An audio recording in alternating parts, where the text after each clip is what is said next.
At the start of the movie, a group of kids venture into a forbidden cave to conduct research. 10 minutes later, they notice something horrifying, so one of the girls decides to get out and call for help. Surprisingly, when she reaches the top, she finds out that Earth has completely changed. There are massive rock formations, sandstorms are wreaking havoc everywhere, and even a spaceship is seen in the vicinity. This implies that somehow, over 1,000 years have passed outside the cave while they've been inside. The movie then flashes back to how it all started. Archaeology professor Hopper, along with his dog Boss, are searching nearby the isolated system of caves. They come across a van which apparently belonged to the 70s. It turns out Hopper is searching for a group of hippies that went missing decades ago, and the minivan belonged to them. They're probably out eating sandwiches and hunting ghosts. As the search continues, Boss starts barking as if he has sensed something and wants to go home immediately. However, disregarding his wishes, Hopper enters one of the caves and discovers a strange cowboy frozen in time. The man appears to be from a different era, which is evident from his clothing and gun. Taken aback, Hopper gets back in his car and drives back home. There, he is greeted by his two students, Taylor and Jackie, who are excited to start their new exploration trip. But to their dismay, Hopper tells them that the plan has changed, so he will be going alone now. Shortly after, he gathers all the necessary items and gets back to the cave. There, he discovers a strange layer that separates the atmosphere between the outside world and the cave. Although skeptical, Hopper enters the lair, and as soon as he does so, the frozen man starts moving. In the next scene, it has been 2 days since the students heard from their professor, so they decide to look for him. But since they don't own a vehicle, Taylor is forced to ask for help from a girl named Kara, who has a massive crush on him. Kara immediately agrees to bring her dad's Jeep, but only if she and her little sister Vives are also allowed to join in. To make matters worse, the archaeology students are compelled to take another kid, Furby, with them. Furby? As he and Vives are apparently shooting for their school project. After a while, the group arrives at the spot and discovers the abandoned minivan from before. On checking, they learn that the hippies the professor was looking for are none other than his parents. They ventured into the system of caves some decades back in search of the Fountain of Youth, but never returned. Then they discover a worn-out rope that leads them to a different part of the cave. Jackie follows the rope through a slender tunnel and finds out that it has been cut off. She also notices that the cave goes very deep, and it is possibly where the professor has been lost. Taylor asserts that the rope is too old to belong to Professor Hopper, but he nonetheless decides to get down and inspect the cave. The girls also decide to join him, while Furby is ordered to keep watch, as he is too scared of the dark. Come on, Furby, grow a pair. While climbing down the massive cave, Kara comes across the same strange barrier and informs Taylor that the temperature is different on either side of it. Despite this, they carry on with their descent until they finally reach the base of the cave. Following this, the movie cuts back to 2 days ago, when Professor Hopper has just entered the barrier. As he is slowly making his way through the cave, suddenly, he hears a scream from inside, followed by a terrifying howl. Alarmed, Hopper starts running back and reaches the entrance, where he notices the sunlight flickering in a strange manner. When he finally gets outside, it's already nighttime, despite him having been in the cave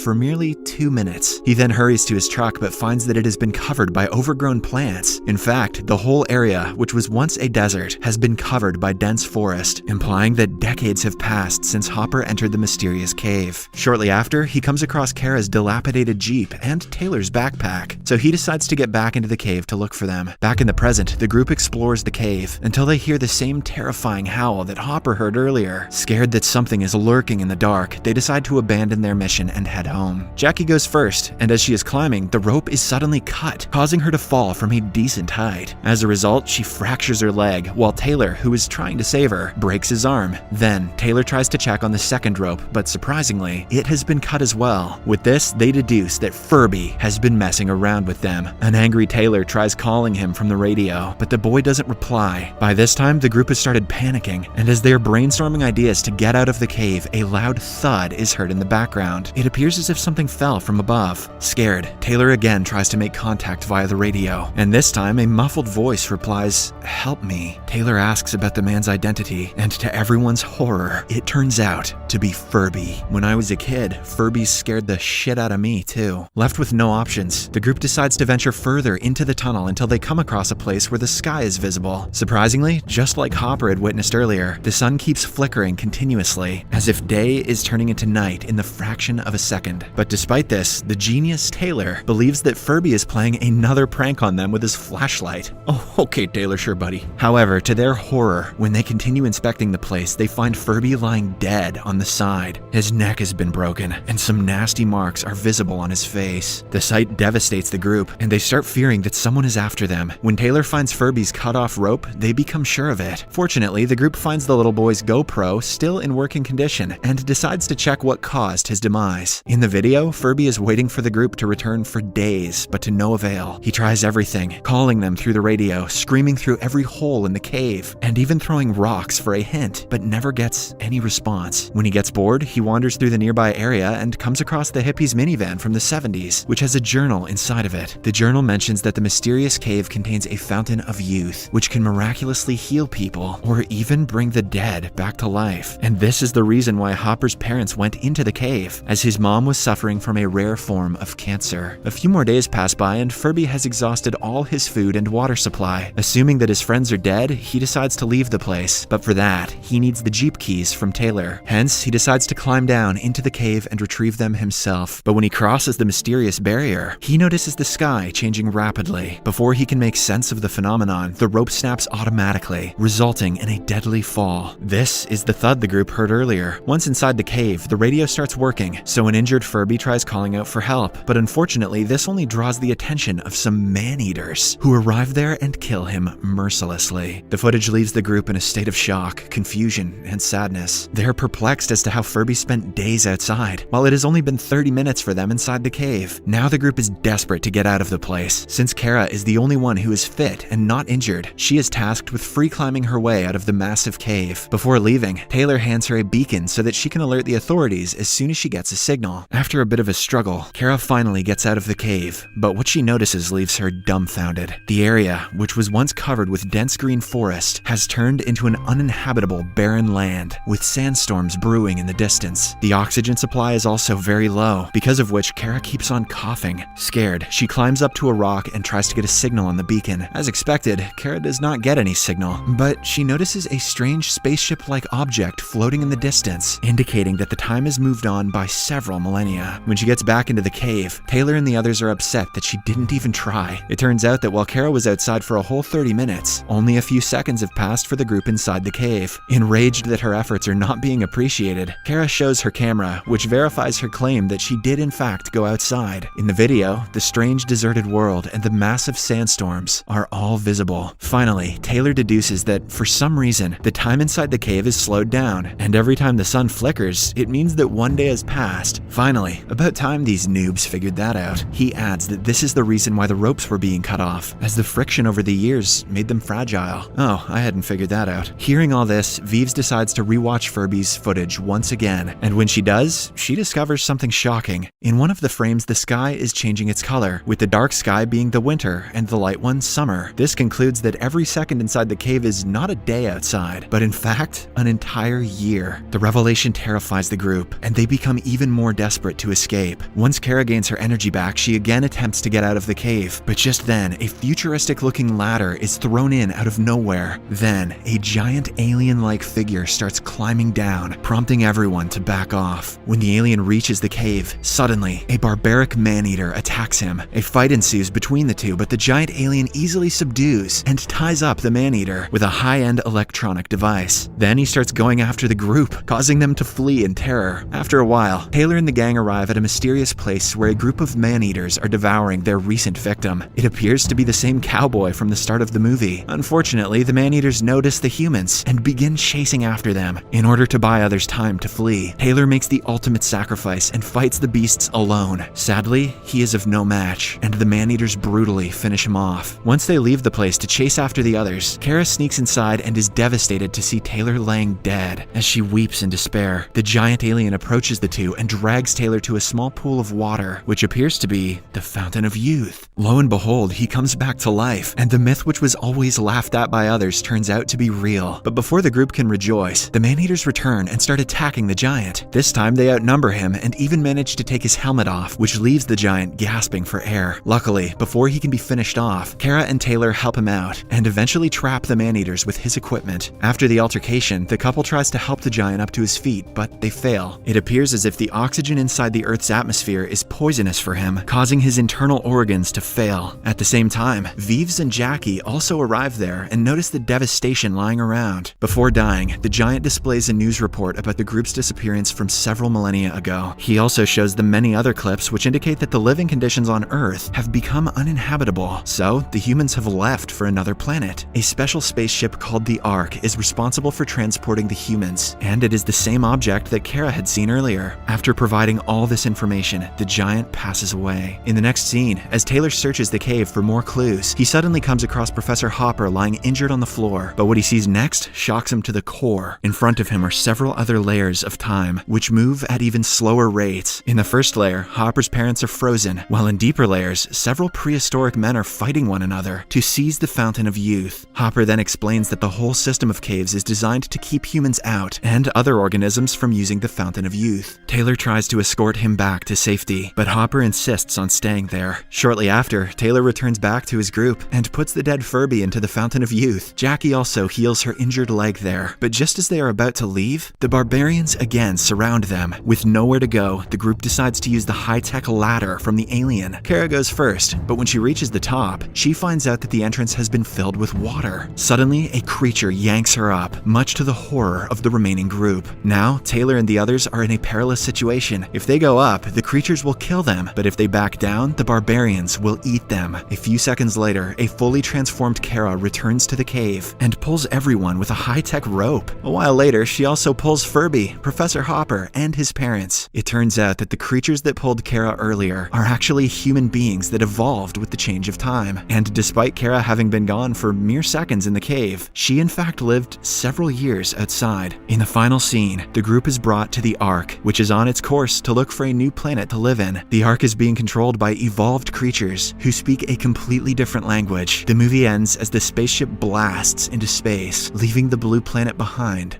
forever. Subscribe for more videos like this, turn on notifications, and leave a like to help the channel out. Thank you for watching.